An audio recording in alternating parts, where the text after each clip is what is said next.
Episode की शुरुआत शक्ति द्वारा मिश्री के साथ दुर्व्यवहार से होती है। उसकी दादी उसे बचाने के लिए वहां आती है। बेला शक्ति को वहां से ले जाती है।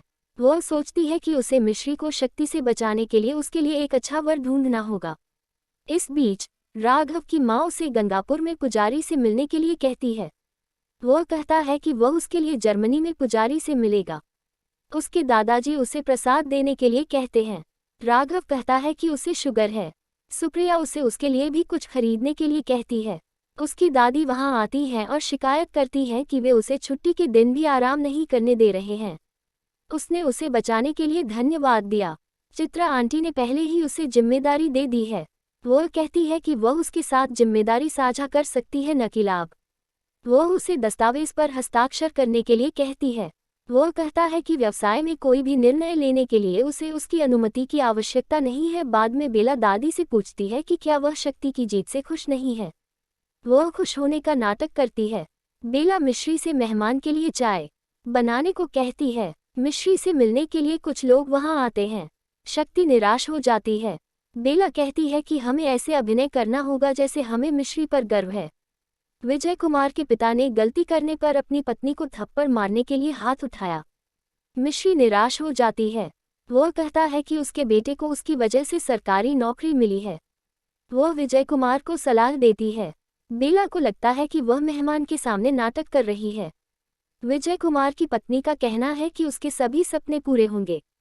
इस बीच राघव एक वीडियो कॉल पर वानी से बात करता है। उन्होंने उसकी सुंदरता की प्रशंसा की। वह उसे अपने घर में उनकी शादी के बारे में बात करने के लिए कहती है। वह कहता है कि उसका परिवार प्रेम विवाह के खिलाफ है। वह उन्हें मनाने की कोशिश करेगा। वानी उसे गंगापुर से गंगा जल लाने के लिए कहती है। यह एक आशीर्वाद है। बेला वहां आती है। वह किताब छिपा देती है। बेला कहती है कि वह कोई चुड़ैल नहीं है। उसे उससे डरने की जरूरत नहीं है। उसे किताब पढ़ना पसंद है। वह घर के काम निपटाने के बाद इसे पढ़ सकती है, लेकिन उसके पास पर्याप्त समय नहीं होगा, इसलिए काम जल्द से जल्द निपटा ले। वह अपनी किताब फाड़ देती है और चली जाती है। मिश्री का दिल टूट जाता है। इस बीच दादी राघव की मां को ताना दिल टूट जाता है।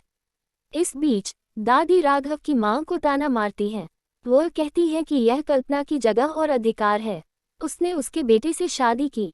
उसने उसके बेटे को उससे छीन लिया।